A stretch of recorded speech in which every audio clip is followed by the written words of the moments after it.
Bonjour et bienvenue sur le podcast Thérapie et Entrepreneuriat. Podcast un peu différent aujourd'hui puisque ce n'est pas moi qui vais l'animer, ça va être François Roigens, mon mari. Et on a décidé de développer le podcast à deux. Déjà on se répartit les charges de boulot et puis on est très différents, c'est-à-dire que moi je suis beaucoup plus coaching, je suis très sur le cadre, etc. Et lui il est vraiment sur la technique, hypnose, avec des spécialités de deuil, tabac. Donc on va maintenant se répartir les épisodes pour pouvoir en sortir plus. Et pour pouvoir augmenter le nombre d'écoutes, augmenter la visibilité du podcast. Donc ça devient très important pour nous que vous puissiez partager ce podcast. Ce serait vraiment top de votre part, ça va nous donner un gros coup de main. Puis vous puissiez aussi mettre des évaluations, que ce soit sur Spotify, que ce soit sur Apple Podcast. C'est assez simple à faire, il suffit de mettre évidemment 5 étoiles.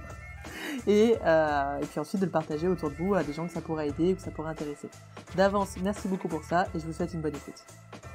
Aujourd'hui, je fais un petit podcast sur les arrêts du tabac, sur comment ça fonctionne, ce qui est important, en tout cas sur 3 piliers qui me semblent essentiels dans un arrêt du tabac.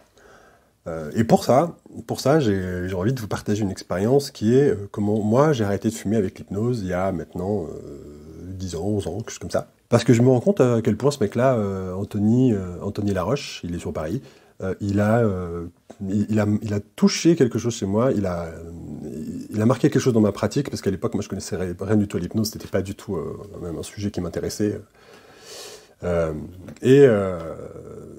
J'ai trouvé que ce mec-là avait été très très habile avec moi, très subtil, et je suis très reconnaissant, donc c'est cool, je trouve, de lui faire un petit clin d'œil et de un petit peu lui renvoyer la balle, parce que peut-être qu'aujourd'hui, je serais encore fumeur si je l'avais pas croisé.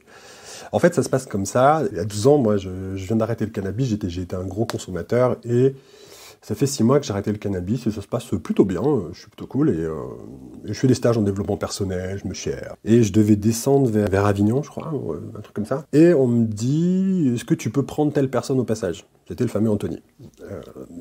Je descends, sauf que je suis descendu plus bas qu'Avignon, sans le savoir, parce que j'ai pas fait gaffe, parce que des fois je suis un peu bordélique. Je récupère Anthony et du coup on remonte comme ça et on échange sur la route. Je dis tu fais quoi dans la vie? Il me dit, je dis moi je suis entraîneur, je fais du basket, j'ai arrêté, ça m'a pris la tête. Et quand je dis toi tu fais quoi? Il me dit moi je fais de l'hypnose. Alors moi je rigole, je dis c'est quoi ce charlot encore? Parce que pour le coup je pensais vraiment que c'était un charlot.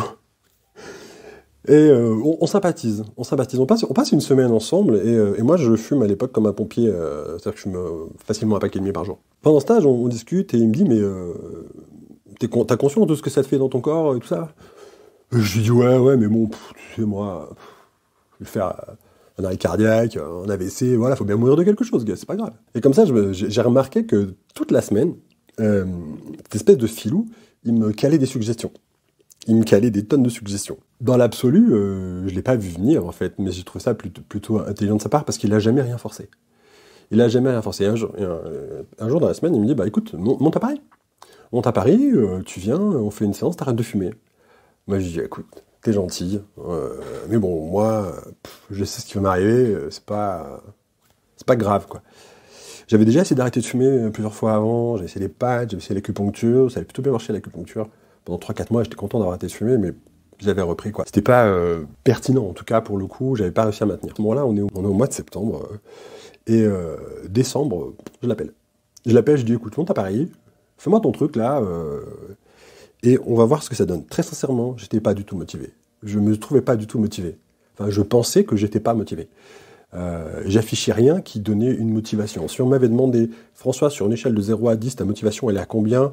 J'aurais dit 2 ou 3, pas plus quoi. J'étais plus motivé pour monter faire la bringue en fait pendant une semaine avec lui que vraiment arrêter de fumer. Décembre, je l'appelle et on a rendez-vous un mois plus tard, exactement le 28 janvier. Je me rappelle parce que c'est la date d'anniversaire d'une pote de lycée, voilà. Pendant ce temps-là, ça mûrit, j'en discute avec des gens, je vais tenter l'hypnose pour arrêter de fumer, tout ça, mais bon, on verra bien. Je monte à Paris, train, métro. J'arrive dans le 7e parce qu'il habite certainement encore dans le 7e. Il avait des séances, donc moi j'attends sagement. Donc je vais boire un café. Je me dis putain c'est cher les cafés à Paris, dis donc. En allant chez lui, au moment où on avait rendez-vous vers 18h, je croise un mendiant. Du coup j'avais mes 2 paquets de clopes sur moi et je donne mes 2 paquets de clopes. Et là dans ma tête je me dis papa François, pourvu que ça passe parce que sinon la nuit ça va être tendu. Hein. Je monte, il m'accueille, on commence à discuter, on parle tabac. Des lobbies tabac, on parle de beaucoup de choses, parce que moi, par exemple, je lui dis, j'ai essayé plein de choses pour arrêter de fumer, mais je suis pas assez motivé, j'ai pas le déclic, j'ai pas la motivation, je suis pas assez solide, je suis pas assez fort mentalement. Et boum, direct, il me dit arrête tes conneries. Ok, comment tu sais ça? Je dis bah voilà, à chaque fois je reprends. Il me fait mais t'as déjà arrêté. Ouais, un petit peu, mais c'était pas assez. En fait, petit à petit, comme ça, dans la discussion, il m'a amené à déculpabiliser. Parce qu'il avait des notions de ce qui se passait dans la tête d'un fumeur. Parce il m'a surtout jamais fait la morale. En me disant, ah oui, c'est pas bien, ça pue, si jamais tu veux des enfants, ta santé, blablabla, blablabla, si t'aimais vraiment les gens, jamais il m'a tenu ces discours-là. Il a plutôt cherché à comprendre en quoi c'était utile. À l'époque, moi, j'avais vraiment de l'anxiété, j'étais un peu branché sur 10 000 volts, j'étais en tension permanente, et il avait vite ciblé que ça, c'était quelque chose d'intéressant. Autre chose qu'il a abordé avec moi, c'était toutes les peurs que j'avais autour de l'arrêt de tabac. Moi, les fois où j'avais arrêté de fumer, même une demi-journée, c'était angoisse, quoi. C'était angoisse, j'étais pas bien, ça tournait dans ma tête. Et là, en plus, j'avais arrêté le cannabis. C'était déjà un miracle, j'arrive à peu près à survivre comme ça, donc c'était cool. Il a su trouver les mots pour me rassurer en me disant, mais en fait, il y a des tonnes de gens qui arrêtent de fumer sans aucun problème. Des tonnes de gens pour qui c'est assez facile d'arrêter de fumer. Pourquoi pas toi?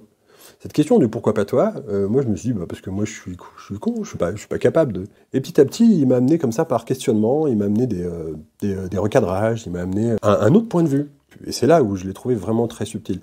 C'est-à-dire qu'il m'a jamais dit « Mais non, t'es con, ça fonctionne pas comme ça ».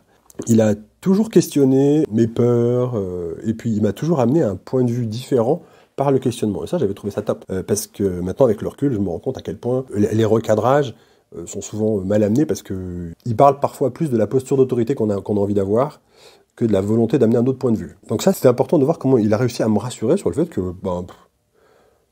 j'avais l'air à peu près constitué comme n'importe qui et que je pouvais éventuellement tout à fait arrêter de fumer. Et puis pendant la séance, moi, ce qui m'a soufflé, c'est cette façon qu'il avait de négocier. C'est-à-dire que j'avais l'impression d'avoir un mec en face de moi, le mec du GIGN. Pas en train de dire hey, Charlie Tango, rends les otages, sinon on envoie les troupes. Non. Il avait cette façon d'être très très doux avec moi et avec la partie de moi qui utilisait le tabac. Comme s'il reconnaissait qu'il y avait une utilité, comme s'il reconnaissait qu'il y avait quelque chose d'intéressant et qu'on pouvait faire autre chose, que ce qui avait été utile un temps pouvait ne plus l'être, même si ça tournait tout seul, et ainsi de suite. Et je me suis rendu compte qu'en fait, que j'étais en transe très rapidement dans ce cabinet, même au moment où on buvait un coup, quoi. La séance, elle a duré 2 heures, si je me souviens bien. Puis là, je vous passe les détails des émotions qu'il y a eu dans ces moments-là, je vous passe... parce qu'à l'époque, j'étais quand même bien brassé. Le sport, peut-être pas de haut niveau, mais salarié, en tout cas, m'avait beaucoup usé. Et en sortant de la séance, on m'invite au resto.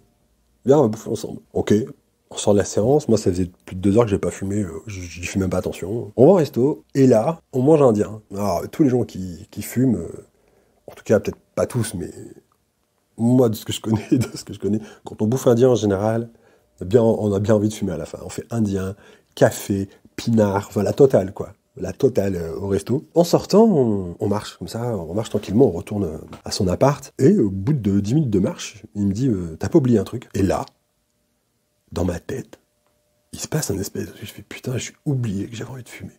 Quand il a mis le doigt dessus, j'ai fait putain, peut-être qu'on tient quelque chose. Pour le coup, la nuit se passe bien, enfin, ce que j'ai trouvé intéressant dans cette démarche, c'est quand il me met ça il me pose le doigt dessus, il a pas peur à ce moment-là que je lui dise oh ouais putain j'ai trop envie de fumer, je n'osais pas te le dire, truc comme ça. Il me fait juste remarquer que j'ai peut-être oublié un truc. Et ça m'a amené à une espèce de recadrage de ouf. Putain mais c'est vrai, je sors du resto, moi d'habitude je fumais tout le temps après un resto, surtout arrosé, surtout café, machin, tout ça. Et là, poum, j'ai oublié. J'y ai pas pensé. Dinguerie. Et donc on avance comme ça, on va se coucher, j'ai passé la semaine à Paris. On a fait une deuxième séance le vendredi. Moi, entre-temps, je mène ma vie à Paris, voilà, les copains, les copines, tout ça. Le vendredi, et on se revoit le vendredi. Et le vendredi, on fait la deuxième séance. Et il me dit, ok, on bosse sur le tabac, on fait quoi? Je lui dis, écoute, Anto, pour moi, c'est à moi de maintenir l'arrêt maintenant. C'est à moi de faire mon chemin. C'est à moi de faire un truc. Je ne pensais pas que ça pouvait être aussi simple pour moi d'arrêter de fumer, parce que même l'acupuncture, ça m'avait piqué quand même, quoi. Là maintenant, c'est à moi de maintenir ça, donc on va faire autre chose. On va aborder un autre sujet, si tu es d'accord.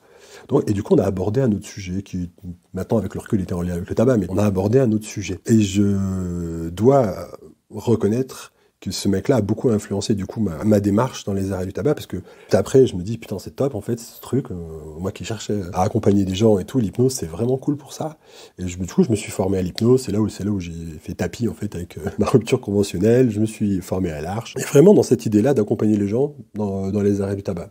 C'est pas parce que moi j'ai arrêté avec l'hypnose ou que je me suis mis à l'hypnose avec cet arrêt du tabac et ainsi de suite que ça fait de moi un meilleur prat. C'est pas la question en fait. Ça me donne juste un regard différent. Je me rends compte qu'à quel point ce mec-là, Anthony, il a touché quelque chose chez moi dans sa façon qu'il avait d'aborder les choses, c'est-à-dire que il y avait cette façon de déculpabiliser, cette façon de me rassurer quand j'avais peur, parce que j'ai eu peur d'arrêter. Et puis cette façon qu'il a eu de négocier. Il n'a jamais touché aux intentions utiles ou positives, il n'a jamais remis ça en question. Même quand moi j'avais l'impression que c'était une part de moi de fumer, il a su amener des recadrages en douceur. Donc voilà. Donc s'il y a 3 choses à retenir de ça, en tout cas 3 piliers à mon sens, pour accompagner un arrêt du tabac et qu'il soit pertinent et juste, c'est vraiment rassurer la personne. Rassurer la personne sur son aptitude à faire, rassurer la personne sur le fait que vous avez confiance en vous et qu'elle peut avoir confiance en elle.